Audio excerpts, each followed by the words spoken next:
కార్యక్రమాలు దేశానికి మోడల్గా నిలిపాం. ఈరోజు ప్రతిపక్షంలో కూడా ప్రభుత్వాన్ని నిద్రపోనిస్తలేము. 6 గ్యారంటీల మీద అడుగడుగున నిలదీస్తున్న బాకీ కార్డులను ఇంటింటికి జూబ్లీహిల్స్లో పంపాం. రుణమాఫీ గురించి గల్లా పట్టుకొని అడిగితే ఇవాళ కనీసం అరకొరగనైనా రుణమాఫీ కొద్దో గొప్ప జరిగిందంటే బీఆర్ఎస్ పోరాటం, బీఆర్ఎస్ నిలదీస్తేనే రుణమాఫీ జరిగింది. బీఆర్ఎస్ పోరాటం వల్లనే ఇవాళ 2 సార్లు రైతు బంధు వచ్చింది, 2 సార్లు ఎగ్గొట్టిండు ఈ పుణ్యాత్ముడు. ఈయన వచ్చినాక 4 పంటలు, 2 సార్లు రైతు బంధు ఎగ్గొట్టిండు. నువ్వు ఎగ్గొట్టినవు, నీ సంగతి ఏందని బీఆర్ఎస్ ప్రశ్నిస్తే కనీసం 2 సార్లు రైతు బంధు వచ్చింది. మొన్న యాసంగి బోనస్ ఎగ్గొట్టిండు, దాని సంగతి ఏందని గల్లబట్టుకుని బీఆర్ఎస్ అడిగితే ఇప్పుడు వానకాలంకు బోనస్ ఇస్తా అంటుండు. యాసంగి ఎగ్గొట్టిండు, వానకాలం ఇస్తుండు. ఒక పంటకి ఇచ్చిండు, ఒక పంటకి ఎగ్గొట్టిండు. గురుకులాలు పిల్లలు పిట్టల్లాగా రాలిపోతుంటే, దవాఖాన్ల పాలైతుంటే బీఆర్ఎస్ గురుకుల బాట పట్టింది. ఈ ప్రభుత్వాన్ని నిలదీస్తే ఇవాళ గురుకులాలకు గ్రీన్ ఛానల్ అంటాడు, గురుకులాల మీద ముఖ్యమంత్రి రివ్యూ పెట్టిండు. అప్పటిదాకా విద్యాశాఖ మంత్రి ఈయననే కానీ ఈయన పట్టించుకున్న పరిస్థితి లేదు. హైదరాబాద్ భూములు అమ్ముకున్నాడు, అమ్ముకుంటే కూడా బీఆర్ఎస్ఏ ప్రశ్నించింది. బీఆర్ఎస్ హెచ్సియు భూములను కాపాడే ప్రయత్నం చేసింది. బస్ ఛార్జీలు పెంచితే మహిళలకు ఫ్రీ అన్నాడు, మగవాళ్లకు డబుల్ టికెట్ కొట్టిండు. ఆడోళ్ళకు ఫ్రీ అంటివి, భార్యకు ఫ్రీ అంటివి, భర్తకు డబుల్ టికెట్ కొడితే ఇక అదేం ఫ్రీ?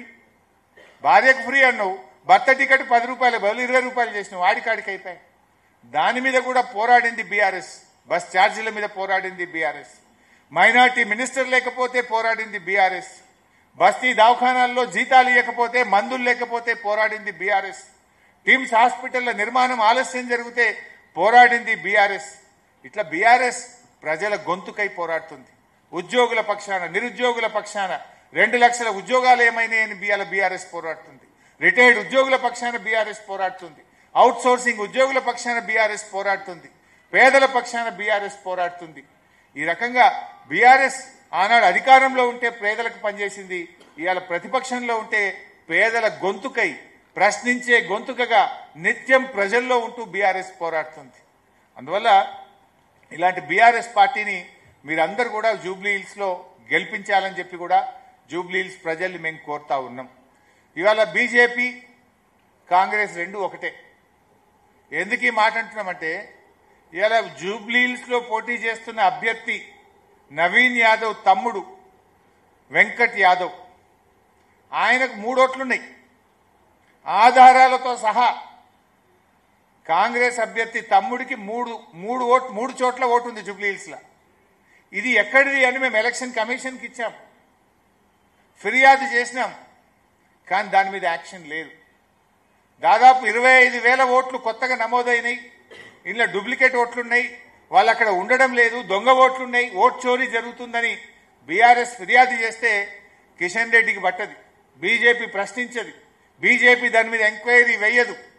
మీ చేతులు అధికారం ఉన్నా మీరు పట్టించుకోరు. ఇద్దరు కలిసింది కనుకనే అది జరగదు. మరి రాహుల్ గాంధీ కూడా దేశమంతా బీహార్లో పోయి ఓట్ చోరీ అంటాడు. తెలంగాణ ఓట్ చోరీ గురించి రాహుల్ గాంధీ గారు మాట్లాడారు.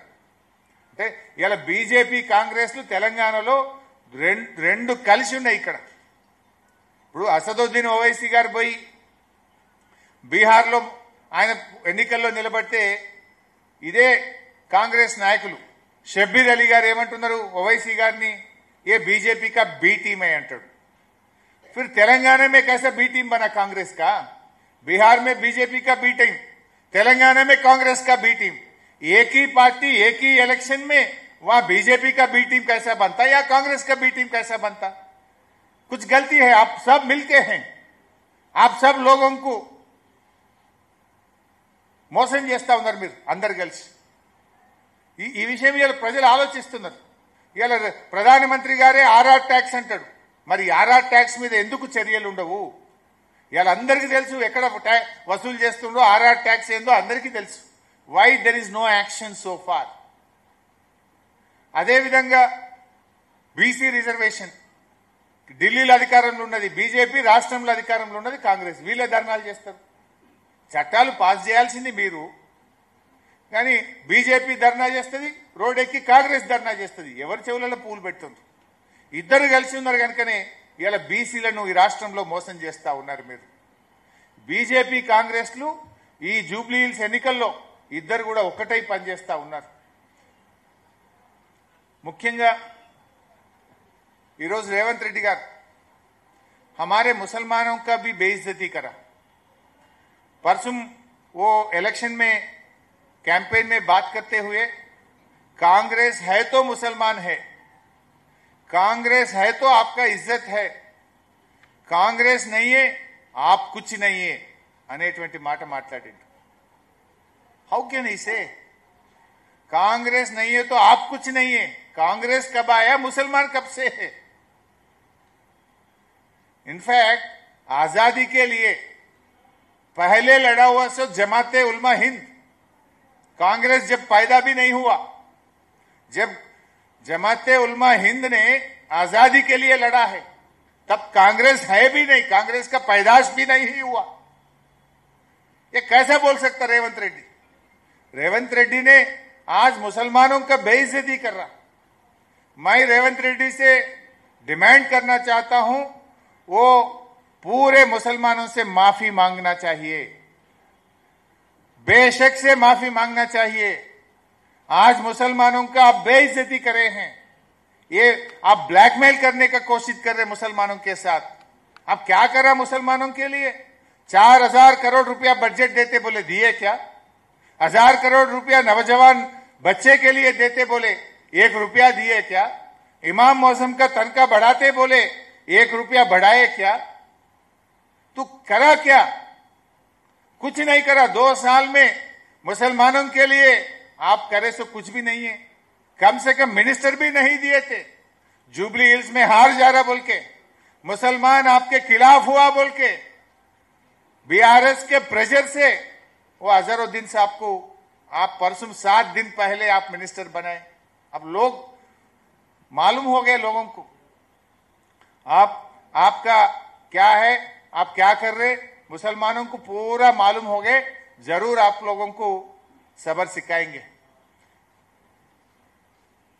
ఇదే రేవంత్ రెడ్డి గారు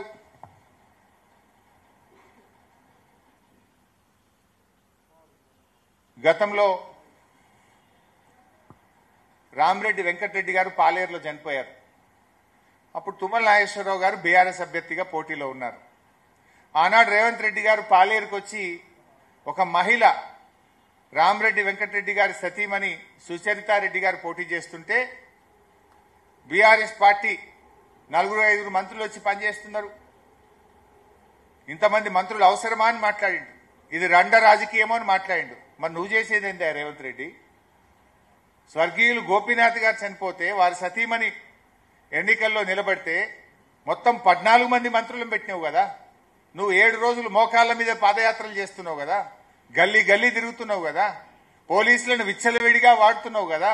మరి నీ రాజకీయం ఏంది అని నేను అడుగుతా ఉన్నా। ఆనాడు మాట్లాడితే ఒకటి, ఈరోజు ఒక తీరా। ఇలా పిల్లల మీద, ఆడపిల్లలు, గోపి గారి పిల్లల మీద కూడా కేసులు పెడతావా?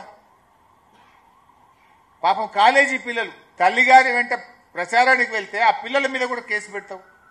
గోపి గారి సతీమణి గారి మీద లేనిపోని అభాండాలు వేసే ప్రయత్నం చేస్తావు। ఇంత చిల్లర రాజకీయం అవసరమా?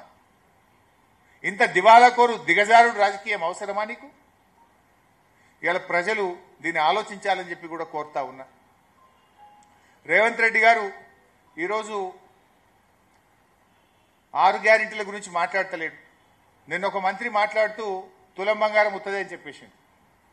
ఇక తులం బంగారం ఇచ్చేటట్లేమో ధర బాగా పెరిగింది అంటుండు।